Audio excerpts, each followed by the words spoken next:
The story begins with a shot of an old, worn-down building.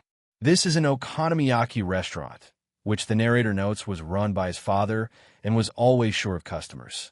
A funeral portrait of a man with curly hair is surrounded by flowers. The narrator solemnly states that his father has died, and it was only upon his death that he found something out. The scene flashes back to 4 days earlier outside a high school under blooming cherry blossom trees. Students gossip about someone who has bad news in his own year, has no friends, and looks intimidating. The consequences of that bad reputation are shown in a violent, impactful shot. A student is slammed onto the ground, his face contorted in pain. The assailant is revealed to be Mashio Gaku, a freshman with a distinctive mop of curly blonde hair. He stands over his beaten upperclassman as other students look on in shock, questioning who he is and recognizing him as the fireball kid from Yagomid. Following the incident, a notice of disciplinary action is shown. First-year student Mashio Gaku has been suspended for 1 week. The scene then cuts to the wheel of his motorcycle, speeding away. Gaku rides his motorcycle through Kyumani, an industrial town on the coast of Akishima Prefecture, known for its shipbuilding and metalworking industries. As he rides, Gaku thinks to himself, justifying his actions. He claims all he did was kick an upperclassman who tried to mess with him and dismisses the idea that there's anyone at school he wants to talk to anyway. The scene shifts to inside the family's okonomiyaki restaurant. A customer, Mr. Mako, asks Gaku's father if it's true they're being evicted to make way for apartment buildings, noting the payout must be good. Gaku's father, Mashio Harumi, looks up from his work at the grill. He tells the customer that he can't just shut the place down because his old man left it to him. Mr. Mako points out that things haven't gotten any easier, especially since the Marine Bridge opened last year, drawing customers away. He believes it's only a matter of time before the restaurant goes bust, as Harumi burns a serving of okonomiyaki. While eating, Mr. Mako admits he'll miss the okonomiyaki, but advises Harumi to take the money, saying he deserves it after raising Gaku on his own for all these years. Just then, Gaku walks in, callously stating he can't wait for the dump to go tits up. Mr. Mako greets him, asking if he's playing hooky again. Gaku sits down, revealing he got suspended for fighting. Mr. Mako is shocked, as it's only been a week since the school year started. He then retorts that Mr. Mako shouldn't be at the restaurant either, but at school. Ignoring Mr. Mako, Gaku tells his father he's starving and asks for soba. He casually explains that he just made some third-year pay for picking a fight with him. His father, Mashio Harumi, simply replies that he doesn't understand guys who fight. Mr. Mako tries to be a peacemaker, telling them to play nice since they're all each other has. But Gaku gets up to leave, shouting that he never said he was proud of fighting and that his father won't feed anyone who gets suspended. Gaku looks back at his father, who remains stoic and silent, reflecting that for most of his life, it's just been him and his surly-ass dad. The conversation takes a deeper turn. Gaku mentions his mom died when he was 2 and looks at her picture. He remarks to his father that they are nothing alike, calling him boring and serious, and even questions if he was adopted. Having gone too far, Gaku decides to leave. Mr. Mako tries to stop him, but Gaku shrugs him off, saying he's going to eat somewhere else. A shot of the bridge outside the restaurant is overlaid with a chilling statement from the narrator. That was the last time I spoke to my dad. The story returns to the present. On April 17th, 2022, Mashio Harumi, age 38, died in a traffic accident. He was hit by a truck while rescuing a child who had run into the street. The child was fine, but Harumi didn't make it. Standing outside the funeral service, Gaku thinks about his boring, serious, and seriously unfriendly dad. He figured that, because of this, almost no one would show up to his wake. But Gaku was dead wrong. The place was jam-packed. A sea of men in black suits, looking like delinquents or yakuza, fills the entire hall, all paying their respects. Not only was the place packed, but every single person cried. The panels pan across the faces of tough, hardened men, all openly weeping, wiping away tears and crying out in utter grief. Everyone was shedding tears for his father. But Gaku stood apart from the crowd, a silent observer in a sea of sorrow. He watched them, bewildered and distant, unable to feel the same grief or shed a single tear. Amidst the crowd, Gaku is startled when an older man grabs him, wailing that Haru is dead. Gaku recognizes the inconsolable man as Mr. Mako and can't believe the intense grief everyone is showing for his father. Later that night, the scene shifts to a quiet view of the water, with a marine bridge stretching across it under a starry sky. The mood is calm and contemplative. Gaku returns to the now-closed family restaurant. He hesitates for a moment before sliding open the door and stepping inside. He leaves the restaurant and walks down a dark, narrow street, where he sees the silhouette of a woman waiting for him. As he gets closer, he recognizes her, asking, "Aunt Rin, what are you doing here?" She looks at him sadly before her gaze drifts to the building next to them. Aunt Rin reminisces about a time when they were in school. She points out an eccentric burger place that used to be there, a spot that she and her brother frequented. Gaku is shocked by this revelation. He processes the thought that his dad was a kid once too, something that had never occurred to him before. Aunt Rin admits that she also never expected so many people to show up for her brother's wake, sharing in Gaku's surprise. She explains that the mourners were all friends from the old days, revealing that contrary to appearances, his father always put his friends first. Changing the subject, she asks Gaku where he's going at this late hour. With a determined look, Gaku holds up a fishing rod and announces he's going fishing, much to his aunt's surprise. As Gaku walks away, rod in hand, he reflects that the image he had of his father was completely wrong. He'd always assumed his dad had no friends at all. Aunt Rin calls after him, reminding him that the funeral is tomorrow and not to stay out too late. Now at a pier, Gaku gets his fishing gear ready. He reflects that he and his dad stopped talking much after he entered middle school, and he realizes he never really cared enough to ask about his father's life. He casts his line into the water, his mind drifting. He thinks that even though it was just the two of them for most of his life, his most prominent memories are of his dad randomly taking him fishing. A flashback begins, showing a much younger Gaku complaining that fishing stinks while his father, Harumi, looks on. The flashback continues. Young Gaku complains about being bored and not catching anything. Harumi tells him he's just impatient, explaining that in fishing, the wait is part of the fun. A close-up of present day, Gaku shows his somber expression as he remembers the past. In the flashback, Harumi tells his younger self that he just doesn't appreciate the true depth of fishing. Harumi admits that it's a bad day for catching anything. With a grin, he then boasts that when you reach his level, you don't even need fishing hooks to fish, confusing his young son. Back in the present, Gaku recalls how his dad would spout profound, nonsensical things on days he couldn't catch anything. Then, just as suddenly as they arrived, they would pack up and go home. He remembers how incredibly boring he found it all. Standing alone on the pier, Gaku mutters that he isn't getting so much as a nibble. Staring at the water, he curses his dad under his breath, recalling his father's claim that you catch more fish at night. His mind flashes back to the image of everyone crying at the funeral. Alone on the pier, he asks the empty air how his dad could just suddenly kick the bucket like that, his frustration and grief beginning to surface. His patience finally snaps. Gaku yells out in frustration, complaining that he isn't catching a single thing. Dejected, he concludes that he was right all along.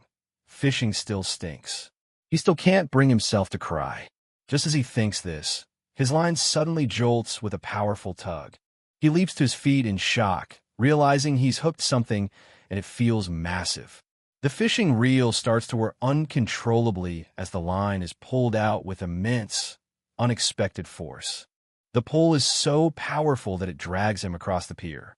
His sneakers scrape against the concrete as he fights to stay upright, desperately trying to regain his balance against the relentless force. Struggling against the immense force, Gaku wonders what kind of monster he's hooked before he's inevitably pulled over the edge and plunges into the dark water. He sinks rapidly into the cold, dark depths, surrounded by a chaotic flurry of bubbles as he loses his orientation. As his consciousness begins to fade, his hand goes limp, and his body sinks deeper into the black abyss. Gaku suddenly wakes up on a shore, coughing up water. A young man with distinctive dreadlocks looks down at him, remarking with a calm expression that he's alive.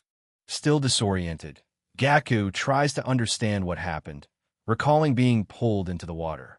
In the background, a radio plays a baseball broadcast as his rescuer tells him he would have died if he hadn't been pulled out.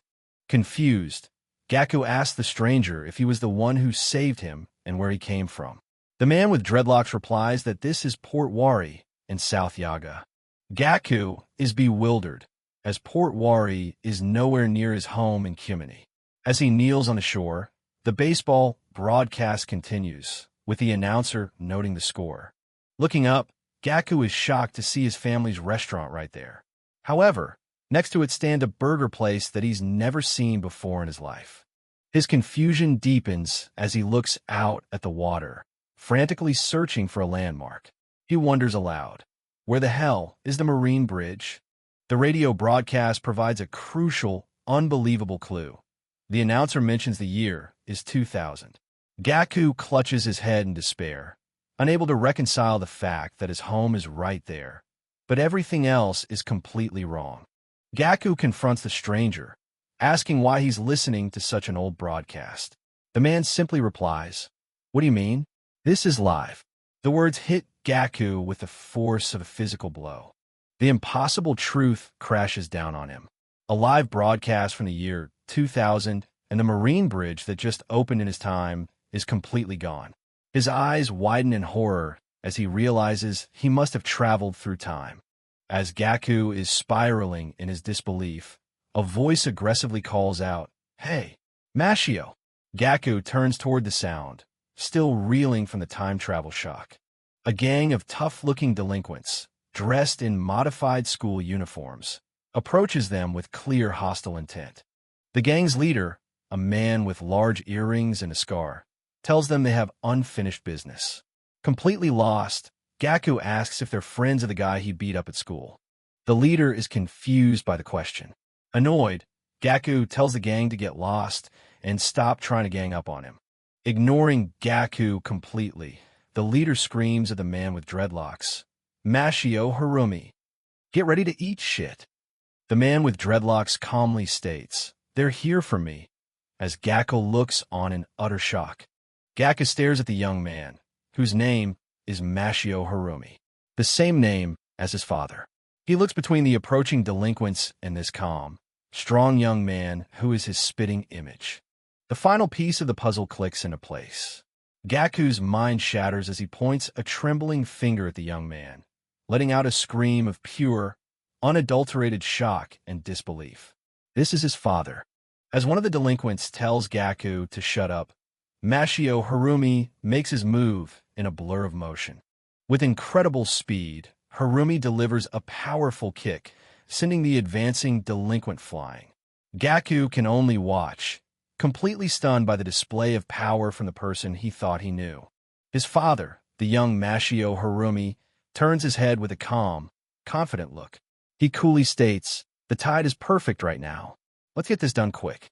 The rest of the gang, enraged by the attack on their comrade, yells at the freshman shit and charges forward. Harumi stands his ground, easily dodging the first punch thrown at him. In one fluid, brutal motion, Harumi grabs the gang leader's head and smashes it into his own, delivering a devastating headbutt that instantly drops the leader to the ground. Gaku watches, frozen in place, as his young father effortlessly fights off the entire gang. He stammers in disbelief, his entire perception of his boring, unfriendly dad shattering before his very eyes. This can't be real. As Harumi continues to fight, Gaku watches, mesmerized. He thinks to himself that this can't be happening, but the more he looks past the wild hairstyle, the more he sees the face of his own dad. Harumi lands another clean kick on an opponent. Gaku processes another shocking fact. His dad is a high school freshman, the same age as him. Gaku watches as his young father skillfully takes on multiple attackers at once, weaving between their punches with ease. The undeniable truth hits him. His dad is strong as hell. Suddenly, his memories of the wake start to make sense. He had been confused by what people were saying, but now he gets it. The memories of the crying men flood back, their words echoing in his mind. He was the strongest of us. No one could take him one-on-one. How could he lose to a damn truck? He remembers another mourner talking about his father's legend. When Harumi was a senior, he became the only person to ever unite the entire town. It all clicks into place for Gaku. He realizes why so many people were at the wake. This young man, fighting before him, was the one who once took the throne of this town. And if he's still a freshman? As Harumi finishes off another opponent, one of the last gang members grabs a sledgehammer in desperation, screaming that he'll kill him.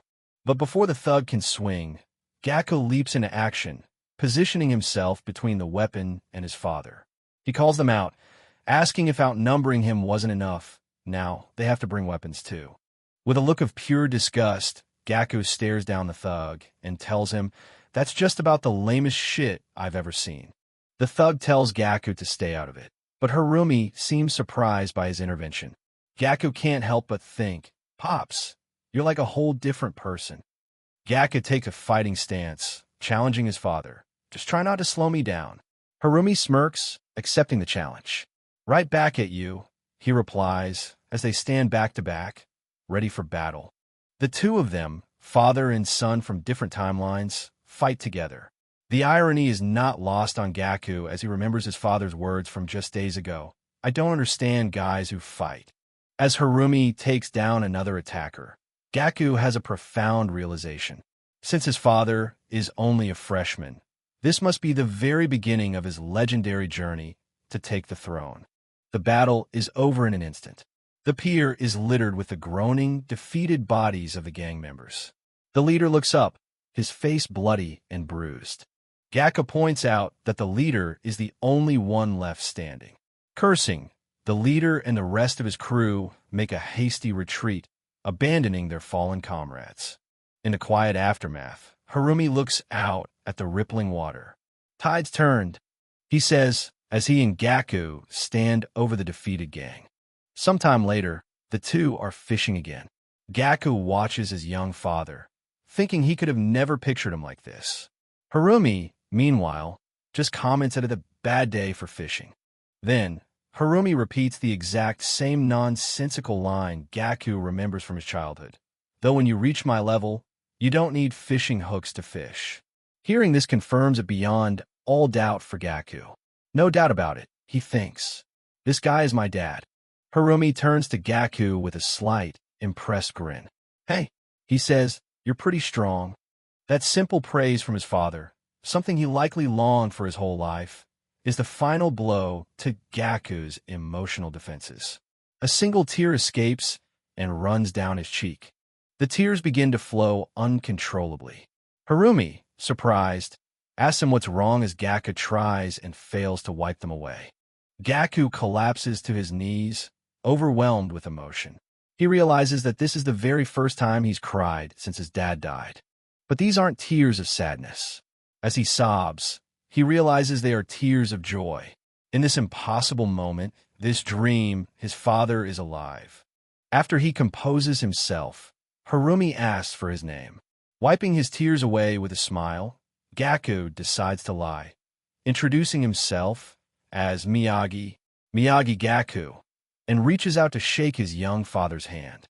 Harumi takes his hand and pulls him up, telling him to get up. "We're bros now, Miyagi," he says. Still on his knees, Gaku can only think to himself, "I'm dreaming." The two shake hands, sealing their newfound and unlikely partnership. Harumi invites him to his place, saying his dad runs an okonomiyaki shop, and he'll treat him to a meal as thanks for the assist. As they walk off together, Gaku thinks that this is the realest dream he's ever had. They walk along the pier under the starry sky. Gaku's internal monologue continues. He admits that if this really is a dream, he doesn't want to wake up for a long time. Walking side by side, Gaku almost slips up, asking, "Dami Mashio, are you gunning for the throne right now?" Harumi looks over the quiet town and replies that plenty of guys are, but not me. I'm not interested. Gaku is surprised to hear this from the man who would become a legend.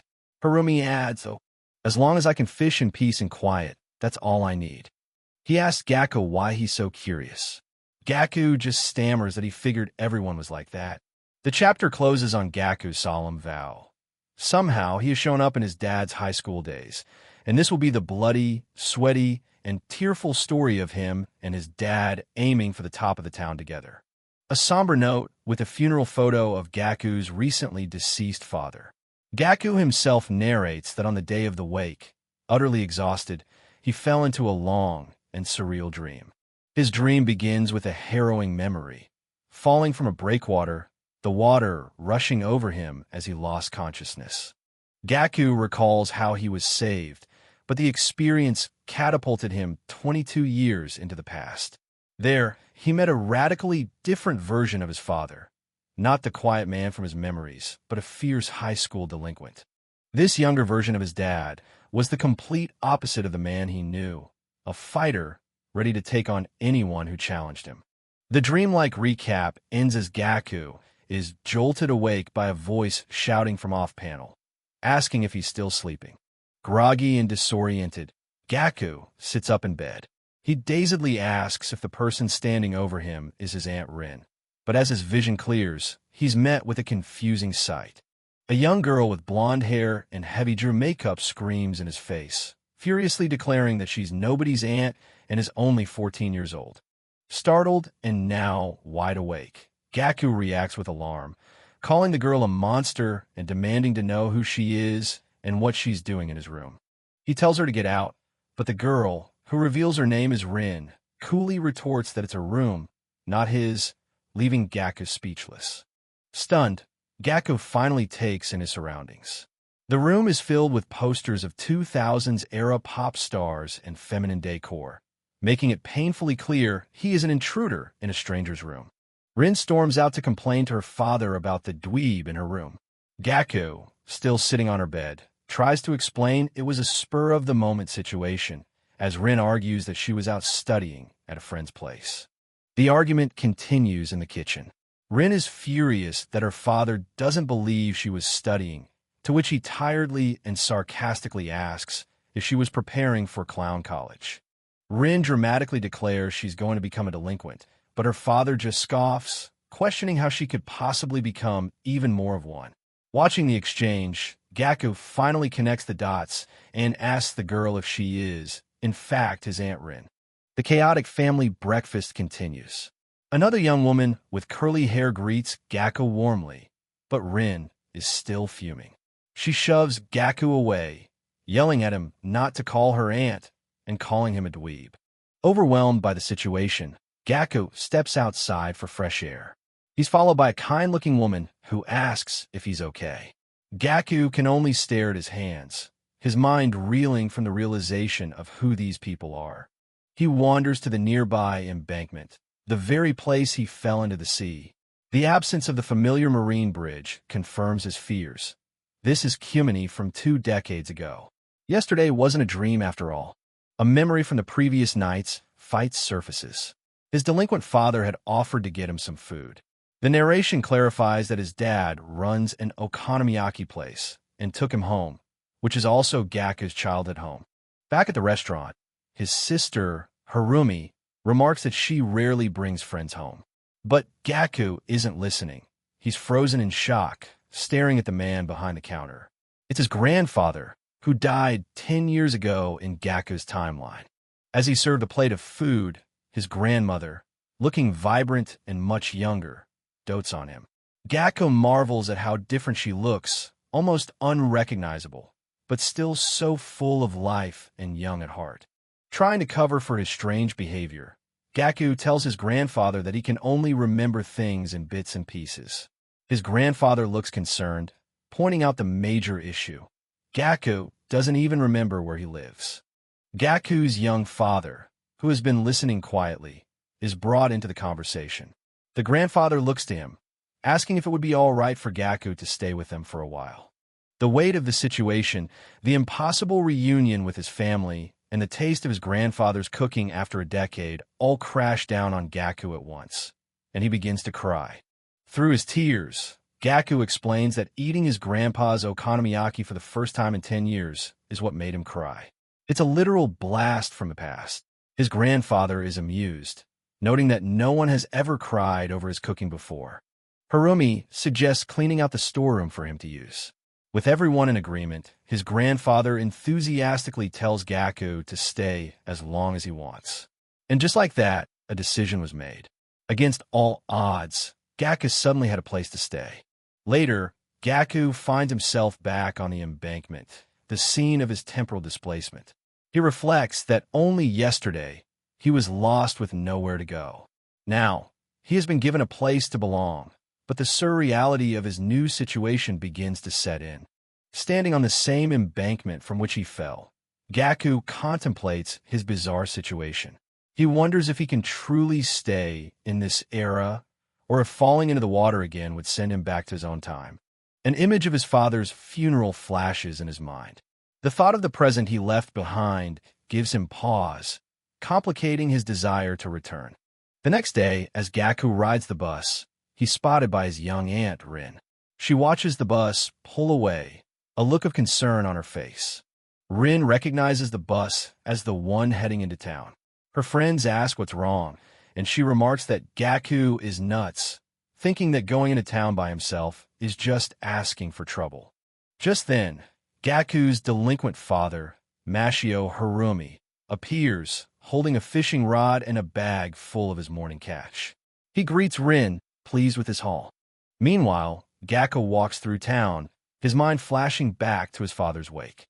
He recalls learning that his dad had once been a legendary figure, the only one to ever unite the town, a fact that makes his quiet death feel all the more tragic. This revelation solidifies Gaku's resolve. Whether he goes back or not, he's now deeply curious to see what Kyumani was like 20 years ago, when his dad was at the top. He wanders through the covered shopping district, noting that it hasn't changed all that much. However, he spots a Wolf drugstore, a place that he knows as a ramen shop in his own time. Gaku is fascinated by the subtle differences of the past. He looks at a poster of a celebrity, remarking on how thin her eyebrows are, and notes how even celebrities used to look like delinquents back then. This observation about the era's fashion gives him some context for his aunt's style. He thinks to himself that it's no wonder Aunt Rin looks the way she does, though he feels she might have gone a bit overboard. His thoughts are interrupted when he turns to call out to someone. His greeting is cut short as a group of delinquents deliberately trips him, sending him sprawling to the ground. Dazed, Gaku looks up from the pavement to find himself completely surrounded by a massive crowd of delinquents. A group identifying themselves as the Kyumani Bad Boy Quintet from Hakyu Commercial High School steps forward. Their long-haired leader aggressively asks Gaku what school he's from, not recognizing his uniform. Before the situation can escalate, a second gang arrives, calling out the Hakyu knuckle-draggers.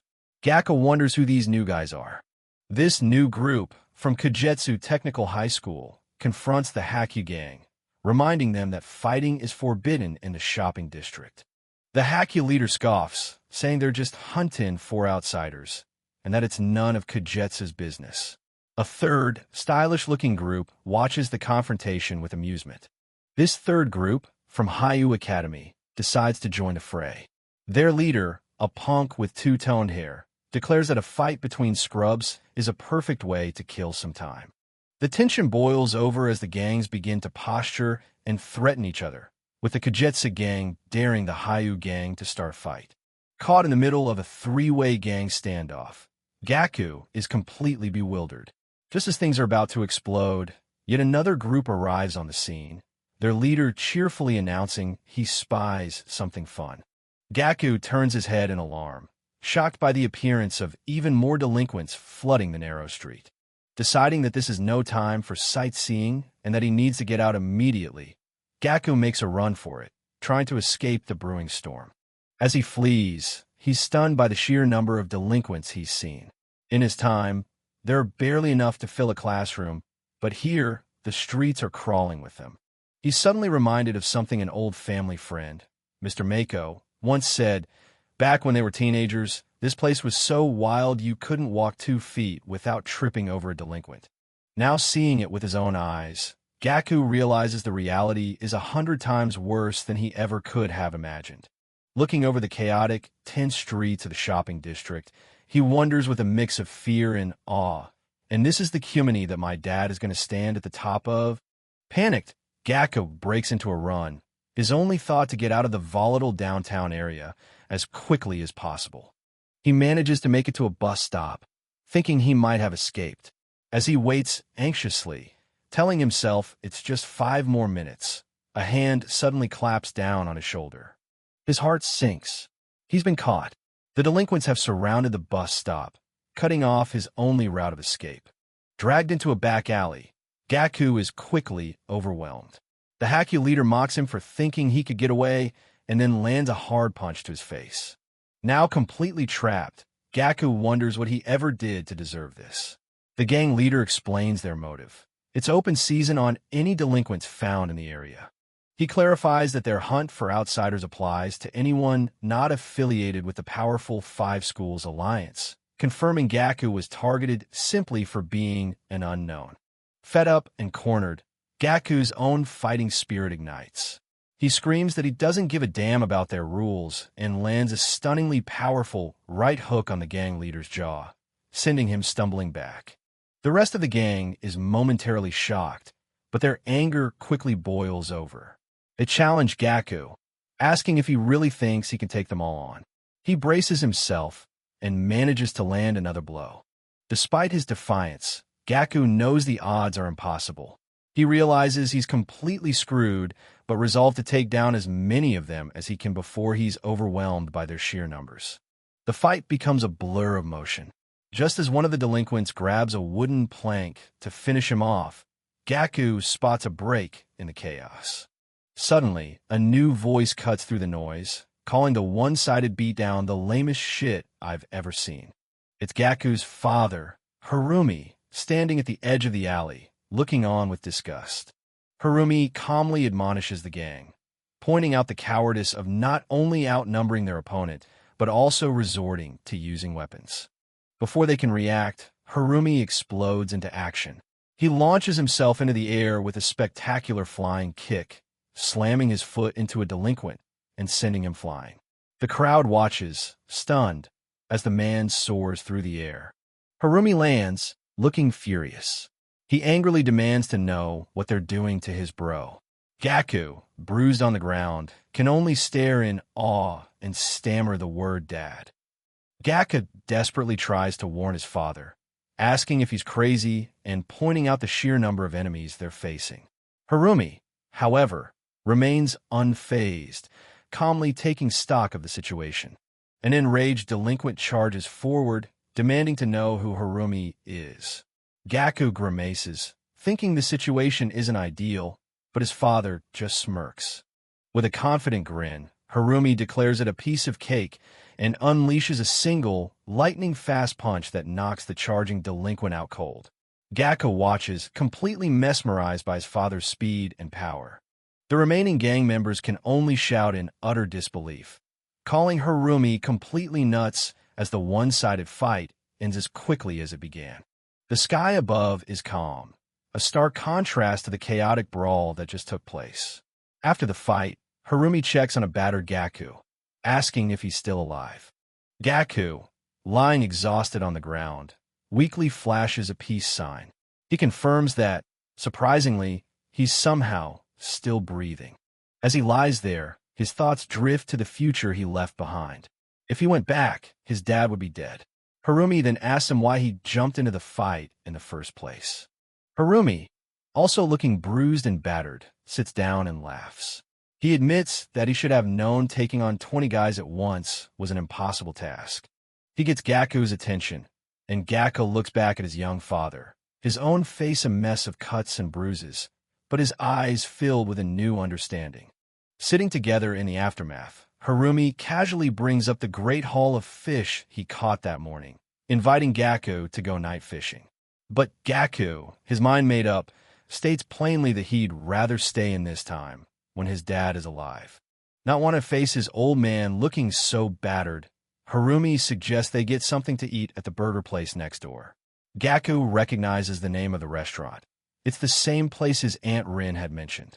Hajime greets them casually, noting Harumi's battered face with a familiar sigh. Look at that mug. You've been fighting again, Harumi. Gaku and Harumi, both looking worse for wear, offer quiet greetings. Harumi tells Gaku to go take a seat while he orders, asking if a cola is okay. He warns him that the burgers at this place are a little out there. A moment later, Hajime brings over 2 Gansu burger sets, a local specialty featuring a patty wrapped in fried fish paste, served with fries and a drink. Harumi asks if Gaku's ever seen a burger like this before. Gaku, looking at the unusual meal, is silent for a moment before identifying it correctly, surprising Harumi. Harumi asks why he had such a 1,000-yard stare if he knew what it was. Gaku thinks to himself that they had these back in his time, too. Harumi mentions that it's a California original, first sold about 5 years ago. Just then, Hajime appears at their table, mentioning that it's actually been 6 years. As Harumi gets up to use the restroom, Hajime leans in towards Gaku.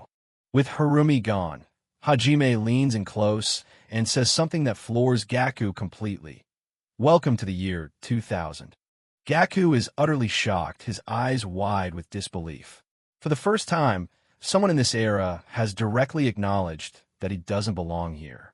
A quick cutaway shows the Mashio family home, where the grandfather is asking Harumi what happened to his face, confirming that it is, indeed, the year 2000.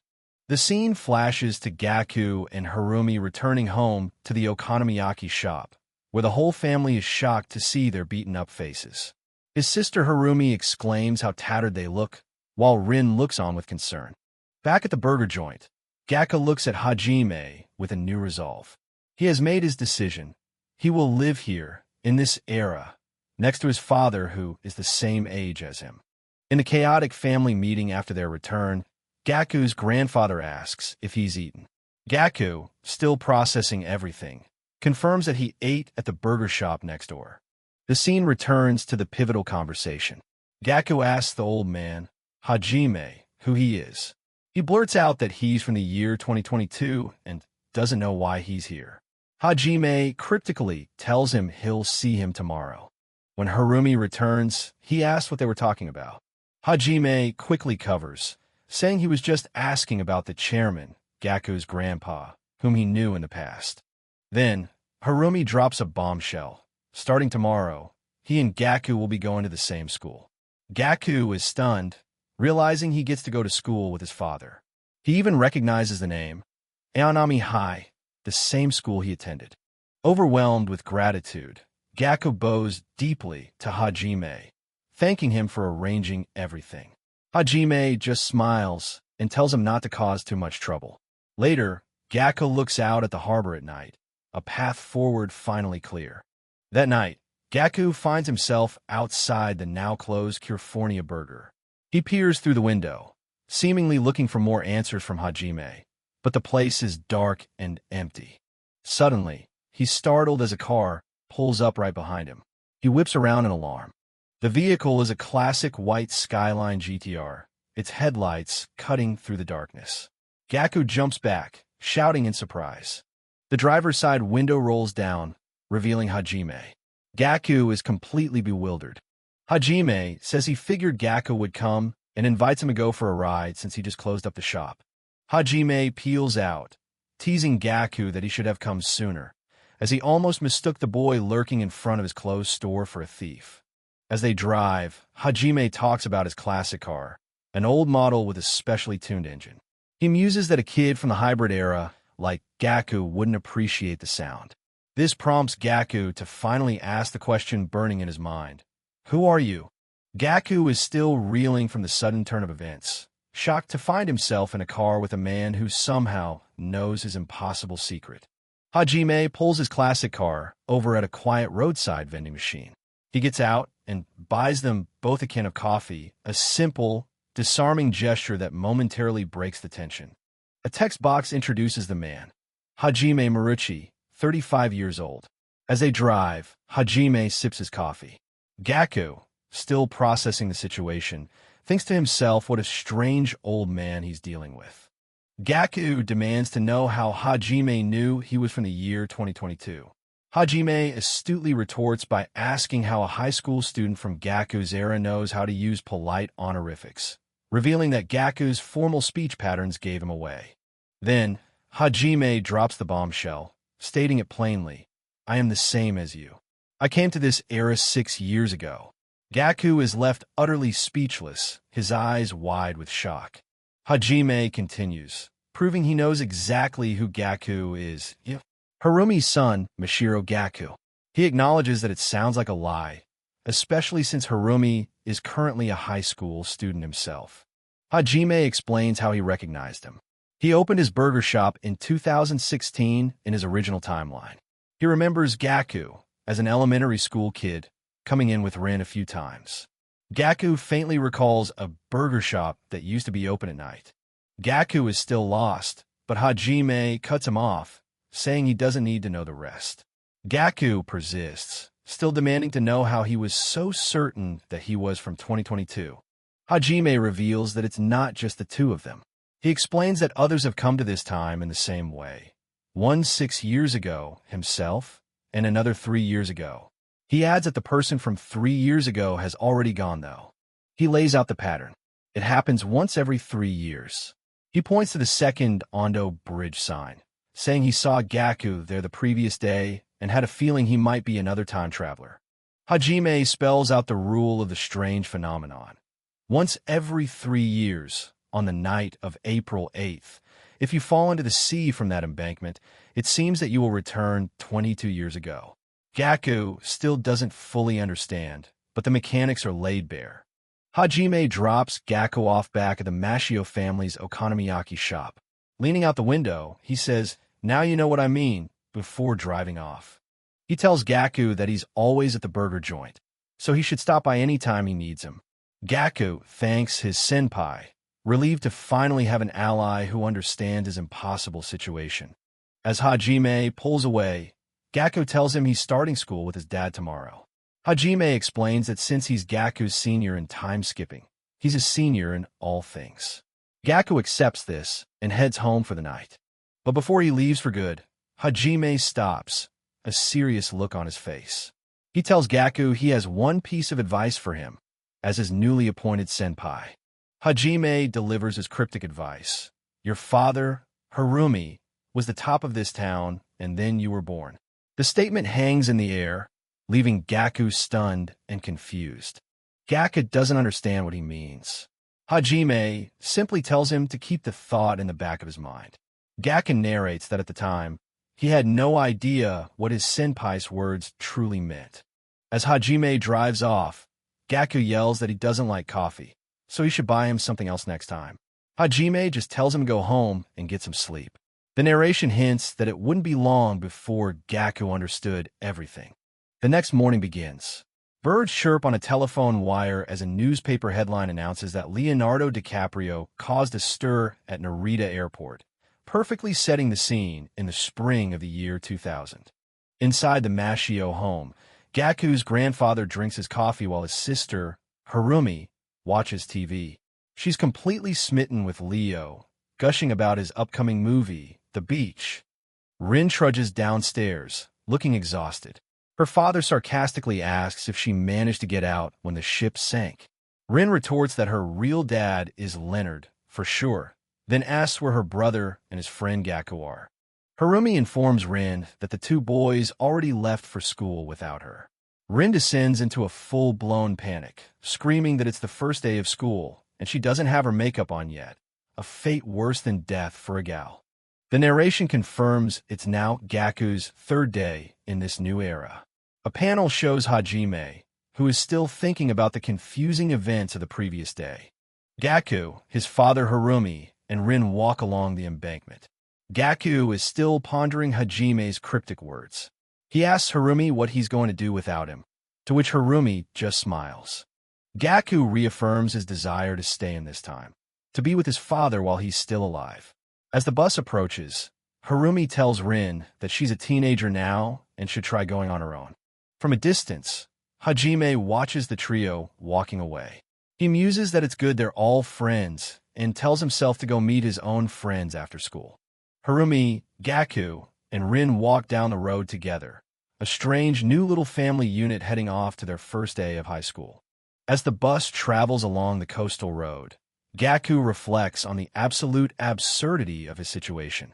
He never imagined in a million years that he would be attending the same high school, just 22 years in the past. Inside the bus, the trio stands together. Rin looks excited, while Gaku and his father Harumi look ahead with a more serious resolve. A text box confirms their destination and the setting for the next chapter of their lives: Akanashima Prefectural Aonami High School. The scene is set on July 4th, 2022, in Jiuling City. At the Salon de Beauty Rin, the narrator, Mashio Gaku, reflects on his decision to have his hair color for the first time by his Aunt Lin. Inside the salon, Gaku asks for his usual white and gray hair color. The woman styling his hair, his Aunt Lin, tells him he should hurry to not be late for his school's entrance ceremony. A cheerful, chubby man appears at the doorway of the salon, calling out a friendly hello to the young man inside. Aunt Lin recognizes the man as Mr. Mako, a regular customer. Gaku, referred to as Raku-chan, seems annoyed by his presence as Mr. Mako is teased for visiting 5 times a week despite having no hair. Lin reveals that Mr. Mako primarily visits for head massages. Gaku, conversing with another student, asks him not to tell anyone that he's only there to see Lin. Meanwhile, Mr. Mako praises Lin's world-class shampooing skills. Gaku whispers to the other student that he finds the geezer creepy. Lin interrupts, urging Gaku to hurry up and leave for his first day of school, though he seems unconcerned about being late.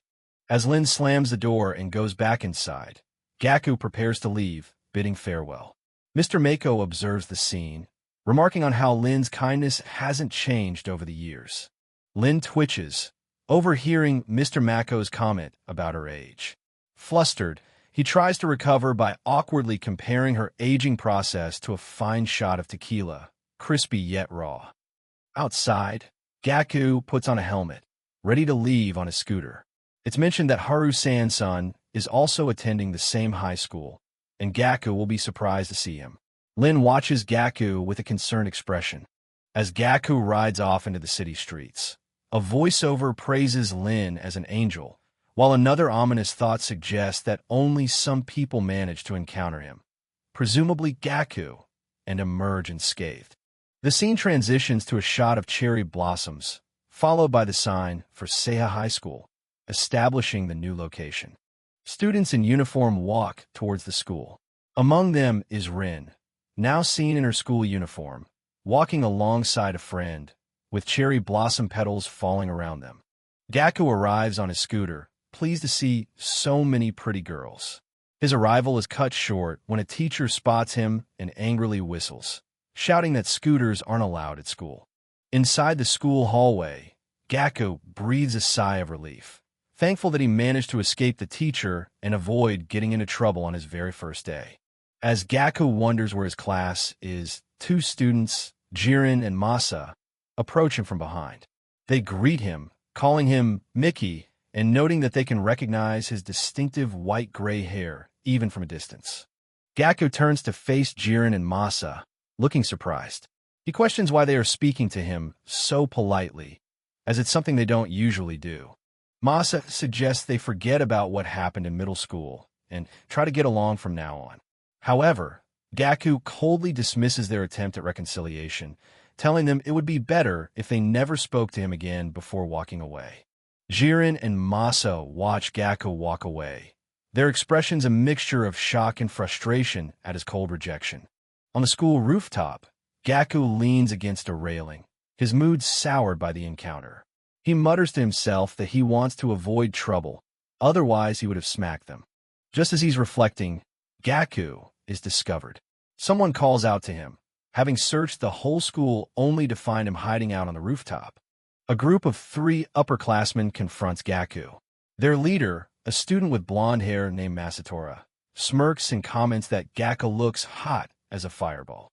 The leader, Masatora, introduces himself as the Dragon of Inlong High School and the boss of the third-year students. He reveals he knows about Gaku's reputation for fighting and selling drugs since his junior high days. Masatora puts a hand on Gaku's shoulder, suggesting they are alike and should team up. When one of Masatora's lackeys tries to interrupt, he is told to shut up, as bloodshed is bad for business. As Masatora grows aggressive, warning Gaku not to get ahead of himself, Gaku doesn't flinch. He calmly brushes off the threat with a blunt "fuck off" and begins to walk away, leaving the delinquent stunned. Pausing, Gaku looks back over his shoulder, defiantly asking if they're looking for a beating. The question hangs in the air, juxtaposed with a sudden flashback to a younger, battered Gaku standing in front of a hospital. A stark reminder of a past he's no longer willing to repeat. Walking down the street, Gaku internally reflects that he has fought again. He spots Jiren up ahead, who is saying goodbye to his girlfriend and telling her to be careful on her way home. Gaku and Jiren now walk side by side. Jiren remarks that it seems like fate has brought them together, while Gaku internally expresses his reluctance to hang out with this old man. The view shifts to a high school surrounded by a barbed wire fence. The dialogue reveals that both Gaku and Jiren are attending this same school, which has a monthly fee of 2,000 yen. A tough-looking delinquent with slicked-back blonde hair walks confidently along a graffiti-covered wall, adding to the rough atmosphere of the neighborhood. Gaku looks around and remarks that the place hasn't changed at all from 20 years ago. His observation is cut short as a motorcycle speeds towards them, forcing him to jump out of the way.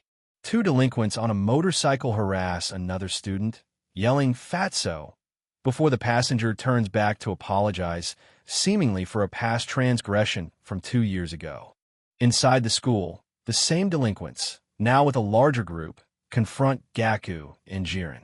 They recognize Gaku by his shaggy hair, taunting him and asking who's going to save him this time. Gaku notes with surprise that the school is now for boys only, recalling that in his time, 2022 was the last year it was co-ed. Jiren, however, seems unconcerned by the rowdy atmosphere. A full-blown brawl erupts in the hallway. One of the delinquents, a blonde with spiky hair, revels in the chaos, yelling about how much fun a school full of glaring delinquents is.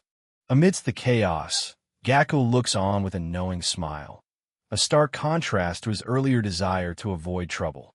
Long live the era of delinquency, he thinks, as the chapter comes to a close. The scene resets to Gaku's first day. He observes the tough-looking delinquents around him and inspects a window, noting that its fragile glass is likely an acrylic plate. Gaku looks thoughtfully through a chain-link fence. The image serves as a cover page, displaying the title for Chapter 5, Yellow Tiger and White Light. Inside a classroom filled with rowdy students, Gaku looks at the wire mesh covering the windows, pondering whether it's meant to prevent escape or to stop students from falling out. Gaku sighs, feeling tired for the constant fighting since he traveled back in time. His brief moment of peace is shattered when someone grabs him by the hair and viciously slams his face onto a desk. The attacker, a delinquent with long dreadlocks, introduces himself as Kaido, nicknamed the Blue Tiger. He menacingly tells Gaku that being new isn't an excuse and threatens him with violence. Kaido lays out two options for Gaku: hand over money or face the consequences. Having had enough, Gaku coldly tells Kaido to remove his hands, signaling he's not going to be easily intimidated. Enraged, Gaku grabbed Kaido by his collar, shocking him. Gaku yells at him, furiously questioning what he thinks he's doing and threatening him back. The commotion attracts the attention of other students in the hallway. A crowd quickly gathers, buzzing with excitement as they realize a fight is about to break out. A crowd of students forms a circle around Gaku and Kaido. They eagerly cheer for the fight to start, with some even placing bets on the outcome, urging Kaido to teach the punk a lesson. Gaku greets the onlookers, bemusedly asking what's wrong with them. He notes that they have a lot of guts to start a fight with him, while Kaido glares back, ready for a confrontation. Just as the fight is about to escalate, Jiren appears, casually asking if he can join the match. Gaku, however, confidently tells him thanks, but that he can take care of Kaido by himself. The other students are surprised to see Jiren, questioning what the top dog of the school is doing there.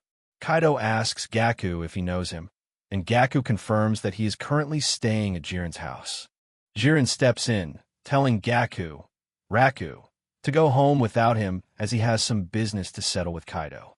Seeing Jiren's intervention, Kaido dismisses Gaku, telling the newbie to beat it. Later, after school, Gaku expresses his frustration, questioning why Jiren interrupted their fight. He vows that next time, he won't let Jiren snatch away his prey, unaware of the real reason for the intervention. Meanwhile, Jiren walks alone down a graffiti-lined alleyway. His expression is grim and serious as he heads off to handle his business with Kaido in a more private setting. Jiren walks into a derelict area covered in graffiti. A prominent sign spray-painted on a barrier reads, "Second years prohibited," indicating he is entering a hostile and restricted territory. A flashback explains that Jiren and his rival, Kaido, entered Aonami High School in the same year. While Kaido was just a beginner in the world of delinquency, Jiren was already a notorious figure since his middle school days. Their rivalry came to a head in a one-sided defeat for Kaido, the Blue Tiger. The image shows Jiren landing a decisive blow, leaving Kaido to reflect on his loss. The scene shifts to Gaku riding on the back of a motorcycle with Jiren. Gaku complains about the large amount of smoke coming from a bike, asking if it's broken. This is contrasted with an image of the defeated Kaido, who wishes he had trained more instead of slacking off. Back in the present, Gaku sarcastically wonders if Jiren is showing off his new Kawasaki Ninja 600 cubic centimeters to make him jealous. Jiren boasts about his Kawasaki Ninja GT380, explaining that a top-tier bike needs to be loud to announce their arrival to their enemies. Overlooking the city of Kumini, Jiren explains that there are 5 delinquents who are feared all over the city, and that he, Jiren, is one of them. Gaku clarifies if these 5 individuals are the top bosses of their schools. Jiren asks if Gaku is planning to take them on, but Gaku quickly replies that he is just curious. Jiren explains that survival in this area isn't just about winning one fight, as the loser will return with his gang. He reveals he was suspended for 3 years for poking out someone's eyes, underscoring the danger. Gaku realizes he needs to make more friends. Jiren offers to treat Gaku to a meal. Gaku jokingly asks if it's a boys' date and orders katsudon and chilled ramen, while Jiren insists he was just hungry. Gaku asks why girls aren't allowed in the 5 big delinquent schools. Jiren explains that they were banned due to constant issues with rape and prostitution, leading Gaku to understand why his first day was so violent. Jiren states that until now, nobody has been able to conquer these schools, but Gaku thinks to himself that his father is going to be the one to do it. Jiren adds that Chiba is an even worse hotbed for legendary delinquents. The scene cuts back to Jiren arriving at a building, his face grim as he sees a group of delinquents waiting for him in a hallway. A menacing group of delinquents stares Jiren down, reinforcing the idea that to be a leader in their world, one has to be tough both physically and mentally. One of the students steps forward, informing Jiren that their boss has been waiting for him. He warns that the second years are making a move to take Jiren's throne, declaring there is no place for the weak. The boss is revealed to be a smirking, manipulative student with glasses, introduced as second-year Tsuchi Kanemori. He greets Jiren, expressing surprise that he came alone. Jiren, with a tense look on his face, stands before Tsuchi and his cronies. He tells them to make it quick, as he needs to get home. Tsuchi begins to praise Jiren, telling him to relax. He claims he has had his eyes on Jiren since he joined the school and single-handedly fought his way to the top. Tsuchi continues his disingenuous praise, mentioning that his men told him about Jiren's fight with the Blue Tiger, and for that, he has nothing but respect. Tsuchi becomes overly dramatic, passionately lamenting that God didn't make him a girl to be with a charismatic man like Jiren, whose looks he compares to a dandelion piercing his heart. Jiren seems to play along, telling Tsuchi that while it's nice he finds him attractive, he needs time to think. Tsuchi generously says he can take as much time as he wants, but warns him not to betray him. Tsuchi's demeanor turns cold and threatening. He lowers his glasses, making direct eye contact with Jiren, and adds, "Or you know what will happen to your girlfriend." With the threat delivered, Suchi dismisses Jiren. He tells him not to speak of their relationship and tosses him some money for new boxers, a final act of humiliation. Jiren can only stand there and take it. As Jiren leaves, Suchi turns to his subordinate, Nakama. He gushes about how his heart is fluttering for Jiren, while one of his blonde-haired cronies advises him not to get too close to other boys. The chapter closes on a tight shot of Jiren's face, his expression a mixture of anger and resignation. He thinks to himself that while he doesn't want this forced relationship to continue, a part of him does, revealing his deep conflict. In a restaurant, someone explains the delinquent landscape of Kumini. The city contains 5 all-boys high schools, known as the Bad Boy Quintet, that have historically been at war with each other to become king of the hill. Jiren tells Gaku that the fighting got so bad that the older generation of delinquents made a pact to stop fighting downtown. However, since their school, Aoba, is right in the middle of town, it puts a massive target on their backs. Jiren continues, detailing their rivals. Hakyu Commercial High is in the same area and a constant source of conflict. Meanwhile, Hayu Academy, located on Kurado Island, was the site of a massive war a few years prior. He then mentions Kujetsu Tech, a school with heavy gang affiliations. Jiren warns that if you hear a large group of bikes, it's almost certainly Kujetsu looking for a fight. Jiren is suddenly distracted, recognizing a bike parked outside. He trails off his sentence about the worst school being up in the mountains, leaving Gaku and Masa confused. Rin enters the restaurant, and Jiren cheerfully welcomes her home. She coolly glances at him, asking if he's there again, while Gaku looks on, puzzled by her arrival. Rin complains about the hopeless boys in town. Jiren teases her, but Rin insists that Gaku needs to learn the basics of their world if he wants to survive. She explains that all the decent boys leave Kumini after middle school, so the only high school boys left are idiots who love to fight. Gaku looks disgusted, calling the situation nuts. Rin then declares that's why she's leaving the town as soon as she graduates. Gaku and Jiren are both shocked by her sudden announcement. With a dramatic clap and a flourish, Rin announces to the boys that she has a dream she intends to pursue. She strikes a pose, declaring her dream is to move to Tokyo and make a living as a para-para dancer. Gaku is utterly confused, asking what para-para is. Masa explains it's a popular dance among Jairu. Jiren enthusiastically cheers Rin on, then jokes that Gaku had begged him for a ride home. Gaku denies this, leading to some playful banter with Jiren. It's revealed they are at an okonomiyaki restaurant, where Jiren is a regular, having come 5 days in a row at the start of the semester. Gaku accuses Jiren of having ulterior motives for visiting the restaurant so often, which Jiren vehemently denies. Suddenly, Gaku is struck by a sense of déjà vu, feeling as though he's had this exact conversation before. Gaku asks Masa for his first name, and he replies that it's Masatora. Gaku then asks how the name is written, and Masa explains the kanji characters for truth and tiger. The name Masatora triggers a memory for Gaku, causing a moment of realization. He mistakenly asks if Masatora is Mr. Mako, then confusingly asks Jiren who Mako is, mixing up his past and future.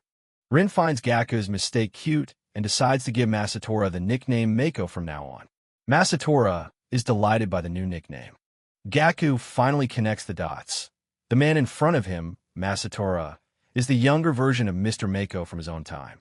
He realizes that this means Masatora has been in love with Rin for at least 22 years, a long and unrequited love. Gaku loudly tells Masatora he should just confess his feelings to Rin, causing Masatora to blush furiously. Gaku teases him for being aggressive in fights, but timid in love. Changing the subject, Gaku points out Masatora's blue dreadlocks and advises him to take better care of his hair, warning that he'll regret it later, a hint from his future knowledge. Masatora angrily retorts that he styled his hair to look exactly like his idol, the famous DJ Ku. Gaku questions Masatora's choice of idol, calling the DJ a funny-looking geezer. Having had enough of their bickering, Rin announces she is going upstairs. Masatora is visibly disappointed that Rin has left. Gaku comments on her abrupt departure, and the two boys are left to themselves again. The scene shifts to a street, focusing on the polished black loafers of an unseen individual, suggesting the arrival of a new character. A group of delinquents hanging out on the street are approached by the person in the loafers. They look up, calling out to him, surprised by his presence. In an alleyway, Gaku's father, Mashio Harumi, confronts a group of delinquents, his face bruised, but his expression determined. He asks if they have a minute. The scene cuts back to the restaurant, where Jiren warns Gaku about the most important and dangerous person in the area, comparing living without this knowledge to stepping into a pond full of electric eels. Jiren explains this person is a freshman at Haku Commerce, the same school Gaku fought with yesterday. A flashback shows the aftermath of a fight in a gym, with defeated sophomores on the ground. The dangerous freshman, a confident blonde named Hayashi Hirasato, stands over the defeated sophomores. He tells them to sit back as he takes care of things, shocking them with his audacity. The flashback shows the full extent of Hayashi's power. He single-handedly took out 8 of Haku's top sophomores in the blink of an eye. Back in the present, Jiren explains that Hayashi is so strong that the seniors are afraid to confront him. Gaku is impressed by Jiren's knowledge, and Jiren adds that Hayashi was famous even in middle school. The scene returns to Harumi's confrontation.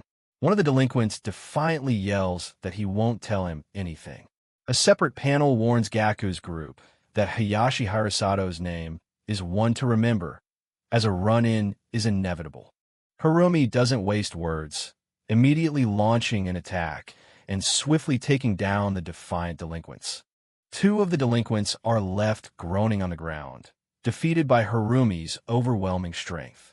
Harumi stands over the fallen delinquents, his expression cold as he approaches the last one still conscious.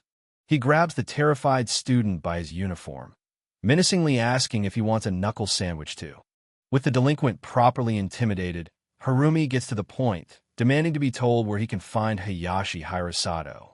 The scene shifts to Gaku, who is fishing at a pier.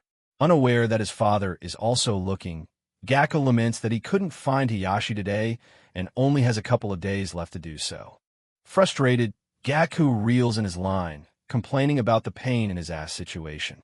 He has failed to find Hayashi and hasn't caught any fish either. Under the full moon, Gaku looks out over the water and contemplates moving to a different fishing spot. Back at the family's okonomiyaki restaurant, Mashioya, Rin arrives at the door and asks if Haru, Gaku's father, is still out. Gaku, sitting at the counter, explains to Rin that his dad came home briefly, but then took his fishing rod and went out again. Another young boy with curly hair works behind the counter. Gaku mentions his dad said the tide was perfect for fishing tonight. Rin looks at Gaku and says, "Then I guess you'll have to do." Unbeknownst to them, Hayashi Hirasato has been sitting outside the restaurant, watching and waiting. Gaku and the other boy from the restaurant step outside, walking along the railing by the water. Hayashi confronts them. Gaku, recognizing the infamous freshman, immediately realizes he must be looking for his dad. Hayashi directly asks Gaku, "You Mashio Harumi?" Mistaking Gaku for his father, Hayashi tells him that he came all this way just to see him and instructs him to follow. The scene moves to the pier where Gaku was fishing earlier. Hayashi stands watching him from a distance, noting that the tide is turning. As the sun sets, Hayashi decides he'll stay a little longer, continuing to watch Gaku from afar. Finally, Hayashi approaches Gaku on the pier.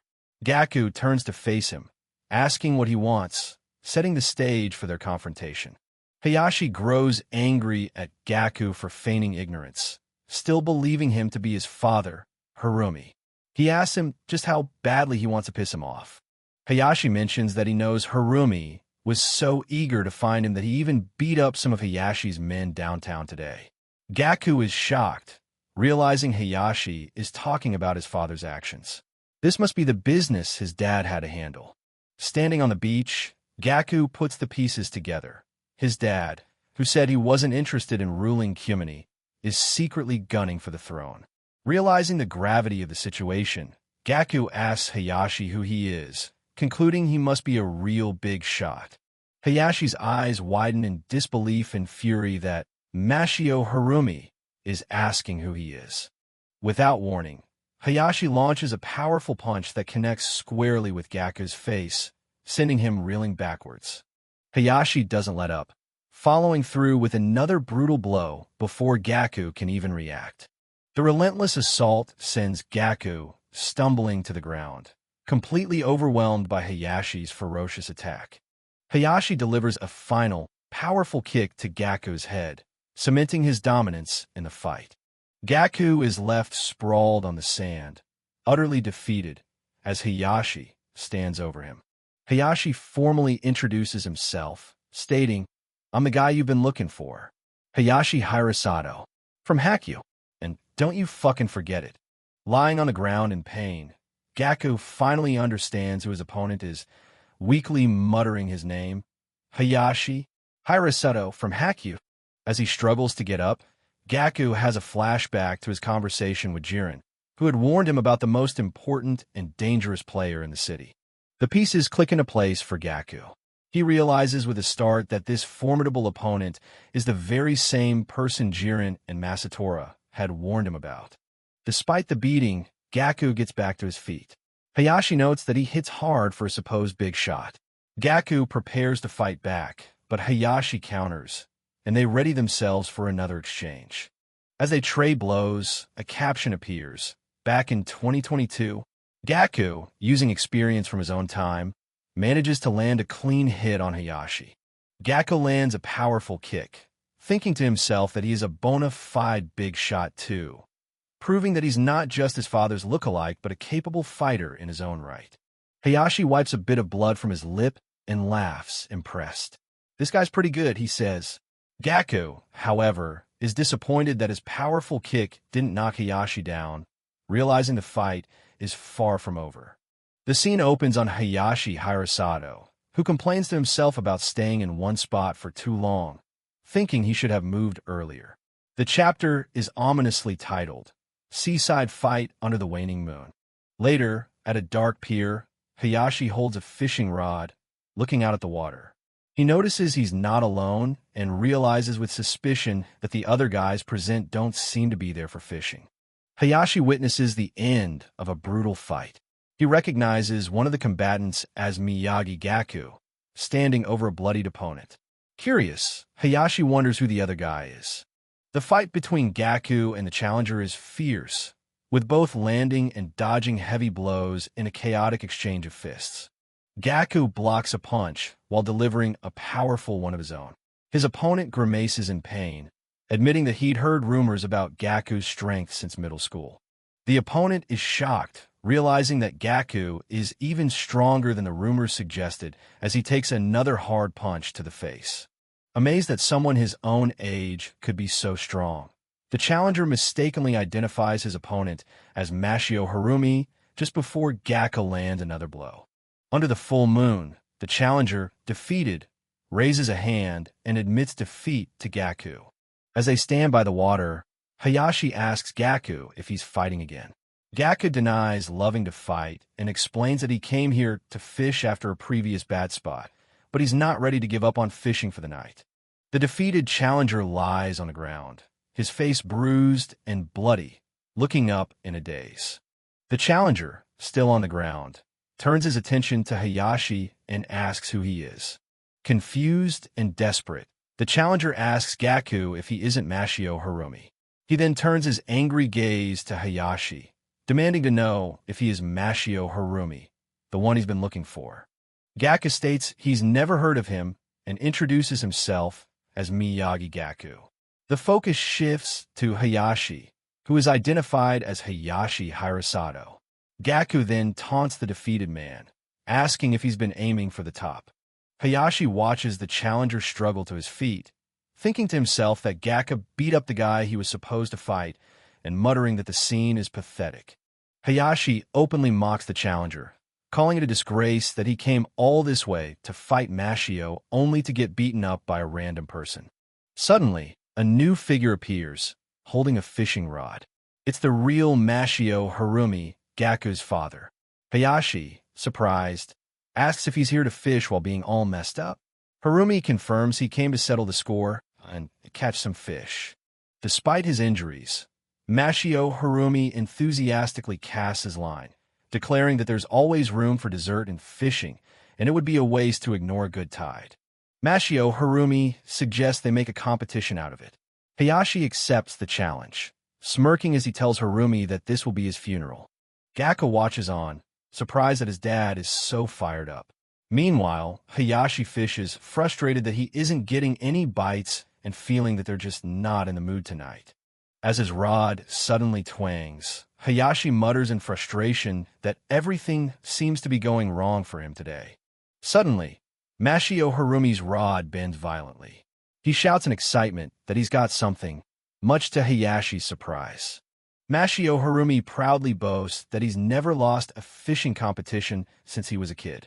This statement triggers a memory for Hayashi, who starts to realize something. Hayashi stares at the back of Mashio Harumi's head, a flicker of recognition in his eyes as a past memory begins to surface. Mashio Harumi smiles, holding up his impressive catch. He remarks that it's been years since he was called by that name, revealing it was his grade school nickname. A shocked Hayashi realizes he knew it all along, finally placing the face of his old rival, while Gaku remains baffled by the sudden connection. Hayashi's memory throws it back in time. He recalls being 11 years old, standing on a pier just as he was gaining confidence in his fishing abilities. It was then that a young Mashio Harumi, who went by the nickname Hirasa, first appeared, marking the beginning of their rivalry. The flashback continues. A young, cocky Mashio Harumi, then known as Hirasa, challenges a young Hayashi to a game, betting their fishing rods.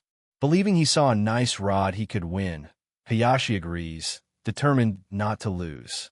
The flashback ends with young Harumi telling a defeated Hayashi that he was pretty decent. After losing all his pocket money and his new rod, Hayashi was so miserable he stayed in bed for 3 days. Back in the present, Mashio Harumi hooks another fish, infuriating Hayashi, who mutters about the sinuva. Harumi just laughs, asking if the memory makes Hayashi feel warm and fuzzy. Hayashi grimly states that the event traumatized him. Gaku watches the exchange, noting he's never seen his dad so competitive before and didn't know he had it in him.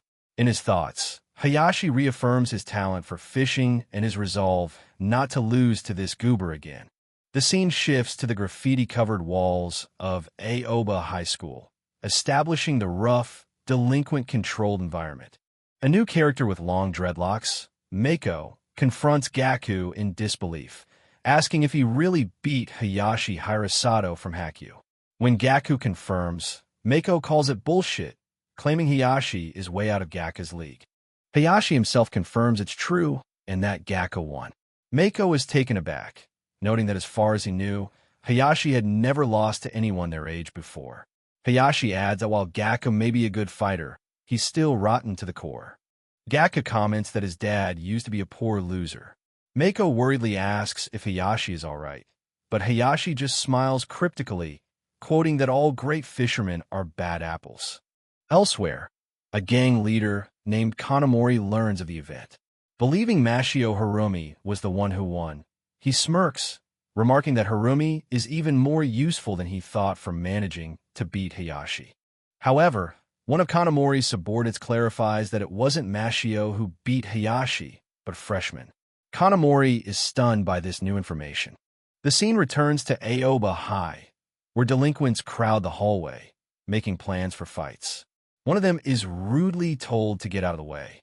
The crowd of delinquents parts to let a charismatic young man with dark, shaggy hair walk through the hall with an air of authority. Back with Gaku and Mako, Mako still finds it hard to believe someone like Gaku beat Hayashi. Gaku retorts that he thought Hayashi was pretty tough, on the same level as Mashio. Mako becomes agitated, telling Gaku that everything about him is unacceptable. He reveals he's bothered that a weirdo like Gaku is living under the same roof as a girl named Rin. Gaku keeps calling him Mr. Mako, further annoying him. Mako shouts that it's a big deal. When Gaku points out that Mako is clearly head over heels for Rin, Mako gets flustered, muttering that he was just thinking it might be dangerous for her to live with Gaku. As Mako frantically denies his feelings, he's interrupted by a voice asking the fellow with the blue dreads to move over. Mako looks over, startled. Mako and Gaku turn to see that the charismatic young man from the hallway has entered their classroom and is now standing before Gaku's desk. The young man directly addresses Gaku, confirming his identity. "You're him, right? Miyagi Gaku? The guy who beat Hayashi Hirasato."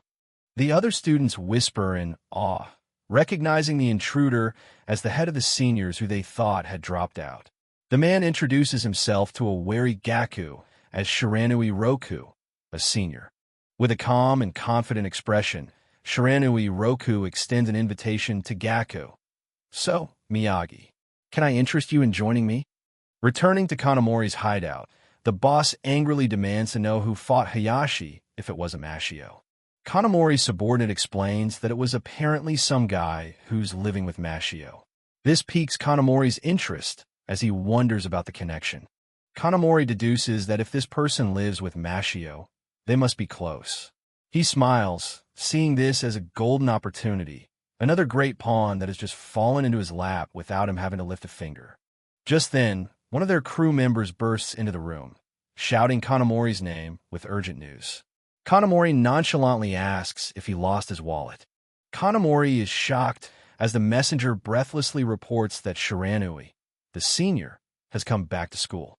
Kanamori angrily declares that Shiranui must be trying to scout the new freshman, Gaku. He proclaims, "Anyone who follows Mashio belongs to me." Meanwhile, his underlings whisper about how popular Shiranui is, saying he can summon a massive army with a single command. Feeling insecure about his own popularity compared to Shiranui's, Kanamori defensively shouts at his men, accusing them of saying he isn't popular.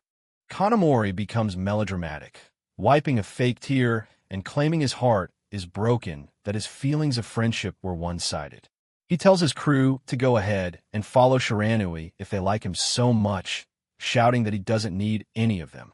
As Kanamori sulks, he calls out to one of his key followers, a man with his hair tied back, referring to him as So. A new character, a loyal and serious-looking man with his blonde hair tied in a bun, steps forward.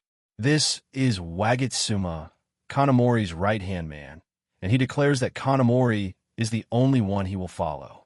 Moved by this display of loyalty, Kanamori's mood instantly shifts. He emotionally declares that Wagitsuma is the only one he can truly trust. The scene returns to the classroom, where Gaku stands before Shiranui Roku and bluntly rejects his offer. Gaku states, "Nothing personal, but I'm not interested in joining anyone." Shiranui is unfazed by the rejection, simply smiling and saying, "Is it so?" before turning to leave. As Shiranui walks out, he announces that today was just for introductions and that he'll be back. Once he's gone, Mako expresses his shock while Gaku wonders who the guy was and why he was wearing short sleeves. Gaku confronts Mako, confused because Mako had told him the seniors were nothing special. Mako corrects him, explaining that Shiranui Roku, a senior, is considered Aoba royalty and is said to be closer to taking the Kumini throne than anyone else. Mako explains that he hadn't included Shiranui in his earlier assessment because he heard he had dropped out and wonders what he's doing back after so many months. Gaku teases Mako for not being as well-informed as he thinks, and Mako admits he never expected Shiranui to try and recruit Gaku. Gaku reflects on his sudden notoriety, feeling like he's gone from zero to hero overnight, and has been fighting constantly. Mako tells him that Shiranui's recruitment attempt proves that a huge conflict is on the verge of breaking out. Mako paints a stark picture of the future, explaining that a massive fight is coming between the Shiranui and Kanamori factions, a conflict that will split Aoba High in two. The impending war is symbolized by the imagery of a fierce dragon and tiger clashing. Gaku recalls Mako calling Kanamori a ball-ache.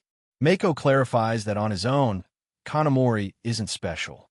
Meanwhile, The scene cuts to Shiranui's group as someone asks him how his recruitment attempt went. Shiranui casually replies that he was brutally rebuffed. Two of his senior followers are introduced: Nikoya Kei, a woman with glasses, and Inutsuka Zen, a man with piercings. They note that the seniors are already on their side, and they can worry about the freshmen later. The group banters, with Nikoya questioning why Shiranui is wearing short sleeves when it's only April. Inutsuka explains that he wears them all year round, while Shiranui shivers from the cold. Shiranui simply states he wears short sleeves because he likes summer.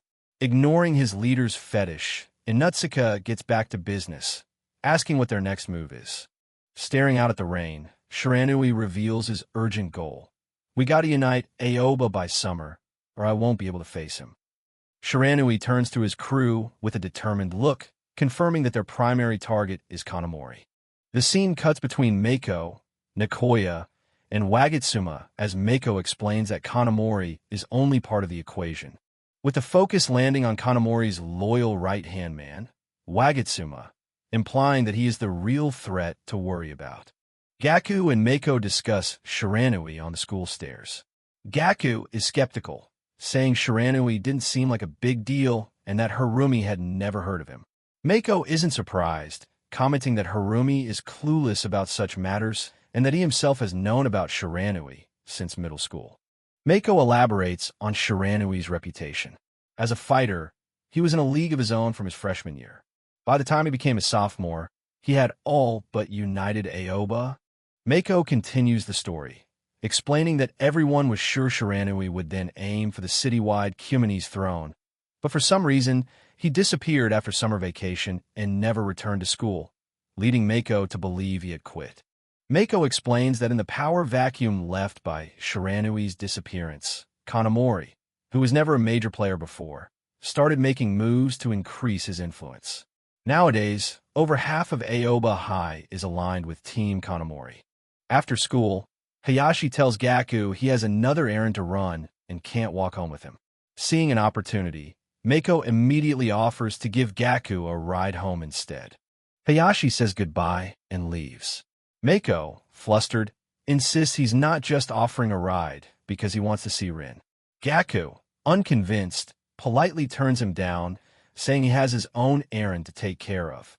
As Hayashi walks off down a side street, Gaku secretly follows him from a distance, determined to find out what he's up to.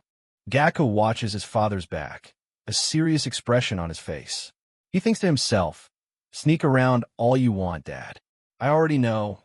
This is how you went about fighting for the throne." Gaku follows his dad, Mashio Harumi, down an alley. As Harumi enters a small cafe, Gaku wonders, "Who are you off to fight today?" Inside the cafe, Kanamori is sitting with a young girl in a school uniform. He cheerfully waves Harumi over to their table. Harumi asks why Kanamori wanted to meet at a public cafe. Kanamori explains that the girl, a new character named Remy, was dying to meet him. Just then, Gaku peeks through the door, and the waitress welcomes him. Remy introduces herself to Harumi, explaining that she got curious after hearing Kanamori, who she calls so, constantly talk about how reliable he is. The scene flashes back to Kanamori's other followers, who are desperately pledging their loyalty, vowing to risk their lives and jump in a fire for him. Kanamori, meanwhile, just sips his drink, looking completely unconvinced by their empty words. Kanamori remains skeptical of his men's loyalty, but Remy playfully tells him not to tease them. From the doorway, Gaku sees his dad meeting with Kanamori and wonders why. A waitress interrupts his spine to ask for his order. Kanamori brings up the fight with Hayashi, mentioning he heard it was someone who lives with Harumi. He then tells Harumi to bring that person, Gaku, with him next time. Harumi calmly asks Kanamori not to involve Gaku. Kanamori becomes enraged, declaring that since Gaku lives with Harumi, he's already on Team Kanamori, and furiously demands that Harumi bring him next time. Gaku thinks Kanamori seems crazy. Remy tells Harumi that Kanamori is counting on him, then reveals a secret. Kanamori told her that once he takes over Kumani and graduates, Harumi will be next in line to take his place. Gaku is stunned by the revelation, thinking The hell? Dad inherits the throne from Kanamori. Kanamori smirks and confirms that what Remy said is true. Kanamori gets serious, telling Harumi about Shiranui's return and the big war that's coming. He states that he needs all the help he can get, but Harumi remains silent and hesitant. As the cafe door chimes, the welcoming smile on the waitress's face instantly morphs into an expression of pure terror. The cafe is suddenly stormed by a rival gang, likely sent by Shiranui. They shout, "Kanamori, get ready to die," as they rush in, shocking everyone inside, including Gaku, who watches from the entrance. While one attacker smashes the door with a pipe, Kanamori's supposedly loyal followers immediately panic and flee. Kanamori screams after them in betrayal, "What happened to risking your lives for me?" One of the ambushers closes in on Kanamori, who throws his hands up in terror, pleading, "What the hell did I ever do to you?" Just as an attacker is about to strike the defenseless Kanamori with a pipe, Mashio Harumi swiftly intervenes, blocking the blow with a wicker chair. The attacker recoils in shock. Harumi, with a cold expression, calmly tells him he shouldn't swing things like that indoors. A relieved Kanamori mutters Harumi's name. Without a moment's hesitation, Harumi violently smashes the chair right into the attacker's face. As more thugs charge forward, a panicked Kanamori tells Harumi to take Remy and escape through the back, adding, "I am counting on you." From the doorway, Gaku can only watch in shock, whispering, "Dad." Kanamori's knees buckle in fear, and he collapses to the floor. Remy shouts at him, "Geez, get a grip." Harumi, annoyed by his boss's cowardice, simply clicks his tongue. Harumi calmly faces another attacker who comes at him swinging a pipe. Seeing his father outnumbered, Gaku decides he can't just stand by and prepares to jump into the fight, yelling, "Dad, I'm coming." Meanwhile, a terrified Kanamori wonders where his supposed protector, Wagitsuma, is. Remy reminds him that Wagitsuma disappeared into the toilet as soon as they arrived. Just then, a man with long blonde hair, tied back, emerges from the back of the cafe. It is Wagitsuma, who calmly and coolly asks, "The hell is going on out here?" The attackers, who are revealed to be Wagitsuma's own men, are surprised to see him. One of them says he knew Wagitsuma would be there. Harumi turns to face him, demanding to know where he's been. Wagitsuma, now revealed as the traitor orchestrating the ambush for Shiranui's faction, addresses his men. He looks past them at Harumi, stating their true objective. "We take him out, and Kanamori's done for." In a moment of dramatic irony, the cowardly Kanamori, still oblivious to the betrayal, puts all his faith in his supposed subordinate, declaring, "Wagitsuma, I'm counting on you." Remy looks at Kanamori with disgust, muttering, "I don't deserve this." The chapter ends on a tense close-up of Wagitsuma's cold, determined face.